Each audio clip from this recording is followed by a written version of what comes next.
Hello दोस्तों, Dalip Hindi shorthand classes में आपका हार्दिक स्वागत है। आज की डिक्टेशन 80 शब्द प्रति मिनट की गति से बोली जाएगी। यह डिक्टेशन एक दैनिक जागरण का संपादकीय डिक्टेशन है।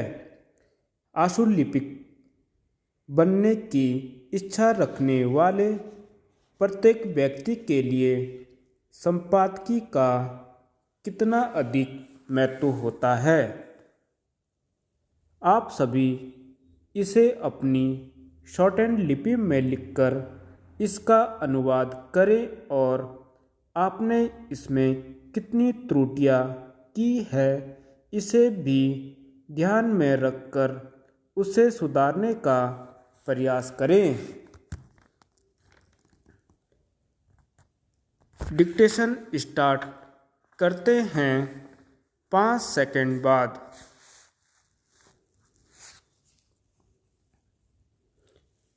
आतंक से लड़ाई।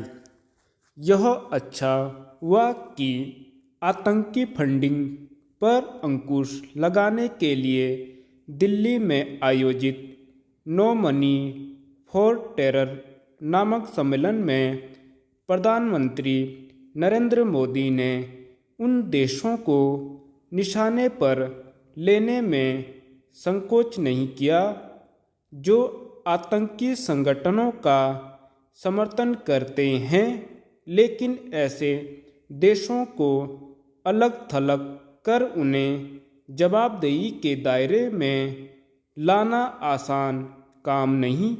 इसलिए नहीं क्योंकि ऐसे देशों में पाकिस्तान के साथ उस चीन की भी गिनती होती है जो आतंकवाद के मामले में अंतर्राष्ट्रीय नियम कानूनों को दत्ता बताने के लिए कुख्यात है। वास्तव में ये दोनों ऐसे देश हैं जो आतंकवाद को समर्थन और संरक्षण देना अपनी विदेश नीति का हिस्सा बन चुके हैं।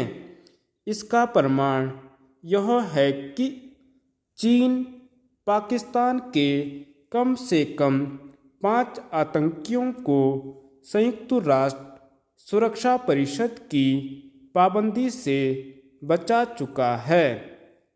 चूंकि इसके कहीं कोई आसार नहीं कि चीन आतंकियों की ढाल बनने से बाज आने वाला है, इसलिए भारत को उसकी हरकतों के खिलाफ अंतर्राष्ट्रीय जनमत बनाने के लिए बहुत अधिक परिश्रम करना होगा।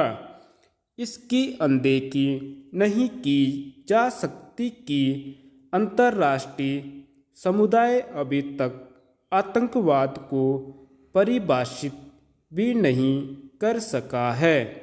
वास्तव में इसका ही लाभ पाकिस्तान और चीन उठा रहे हैं। जब तक आतंकवाद को परिभाषित नहीं किया जाता तब तक आतंकी संगठनों के वित्तीय स्रोतों पर लगाम लगाना कठिन बना रहेगा। उचित यह होगा कि भारत विश्व समुदाय को इसके लिए राजी करे कि वह आतंकवाद को परिभाषित करने के लिए सक्रिय हो। ऐसा होने के बाद ही आतंकवाद पर प्रभावी ढंग से अंकुश लगाने में मदद मिलेगी। भारत की समस्या केवल यह नहीं है कि पाकिस्तान में किस्म किस्म के आतंकी संगठन फल फूल रहे हैं और उन्हें वहाँ की सरकार एवं सेना से हर तरह की मदद मिल रही है, बल्कि यह भी है कि कनाडा, अमेरिका समेत कई यूरोपीय देशों में खालिस्तानी आतंकी संगठन भी सक्रिय हैं। इनकी सक्रियता भी भारतीय हितों को नुकसान पहुंचाने वाली है। आतंकी संगठनों से लड़ने की चुनौती इसलिए भी बढ़ती जा रही है क्योंकि वे तकनीक का सहारा लेकर अपना प्रसार करने और वित्तीय सहायता पाने में समर्थ हो गए हैं। इसी कारण नो मनी फॉर टेरर सम्मेलन में गृह मंत्री अमित शाह ने यह कहा कि इंटरनेट आतंकियों का हथियार बन गया है। विश्व समुदाय को इसके लिए एकजुट होना ही होगा कि आतंकी संगठन इंटरनेट और विशेष रूप से सोशल नेटवर्क साइट्स का अनुचित इस्तेमाल न करने पाएं। चूँकि फिलहाल यह कहना कठिन होगा कि नो मनी फॉर टेरर सम्मेलन में आतंकवाद से लड़ने और विशेष रूप से आतंकी संगठनों के वित्तीय स्रोतों पर लगाम लगाने को लेकर जो सहमति बनी उस पर सही तरह से अमल हो सकेगा या नहीं। इसलिए भारत को अपने स्तर पर आतंकी संगठनों पर अंकुश लगाने के लिए सजग रहना होगा। दुर्घटनाओं की नियति। उत्तराखंड में बढ़ती सड़क दुर्घटनाएं अब भयावह रूप ले चुकी हैं। यह सिलसिला थमने या कम होने के स्थान पर बढ़ता ही जा रहा है। 6 माह के भीतर दुर्घटनाओं में 77 व्यक्ति जान गंवा चुके हैं। ओवरलोडिंग, ओवर स्पीडिंग और खस्ता हाल सड़कें काल का ग्रास बनकर जीवन को लील रही हैं, लेकिन तंत्र बेसुध होकर सोया हुआ है।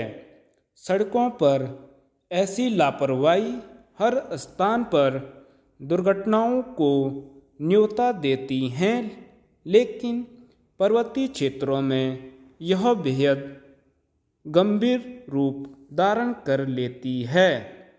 चमोली जिले के जोशीमठ विकासखंड में यात्री वाहन दुर्घटनाग्रस्त होने से 12 और उत्तरकाशी जिले में यमुनोत्री हाईवे पर 5 व्यक्तियों की मृत्यु हो गई।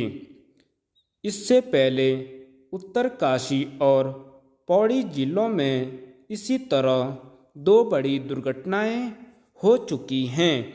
प्रशासन, पुलिस और परिवहन विभाग सबक लेते तो दुर्घटनाओं की पुनरावृत्ति नहीं होती। प्रदेश में प्रतिवर्ष पर्वतीय क्षेत्रों में सड़कों का जाल तेजी से फैल रहा है। आवागमन की सुविधाओं में भी वृद्धि हो रही है। पर्यटन को बढ़ावा देने का प्रयास सरकार पुरजोर तरीके से कर रही है। इन सब के साथ सुरक्षित और सुव्यवस्थित यात्रा पर जिस ढंग से ध्यान केंद्रित करना चाहिए वह नदारद है। संबंधित विभागों में समन्वय की कमी का ही परिणाम है कि फिटनेस के मामले में कमजोर वाहन निर्धारित से अधिक यात्रियों और सामान को भरकर मौत के रूप में बैरोक-टोक पराठा भर रहे हैं। पर्वतीय क्षेत्रों में सड़कों का संजाल इस तरह है कि लापरवाही बरत रहे यात्री वाहन लंबे समय तक नज़रों से बच नहीं सकते। यह स्थिति तब ही उत्पन्न होती है जब तंत्र स्वयं ही अपने आंखें मूंद लें। इच्छा शक्ति हो तो सख्त और सतत निगरानी की पुख्ता व्यवस्था का क्रियान्वयन संभव है। उपलब्ध संसाधनों का जिम्मेदारी और जवाबदेही के साथ उपयोग किया जाए तो यात्रा को सुरक्षित बनाया जा सकता है। इस मोर्चे पर लगातार गंभीर चूक से बचना ही होगा। धन्यवाद।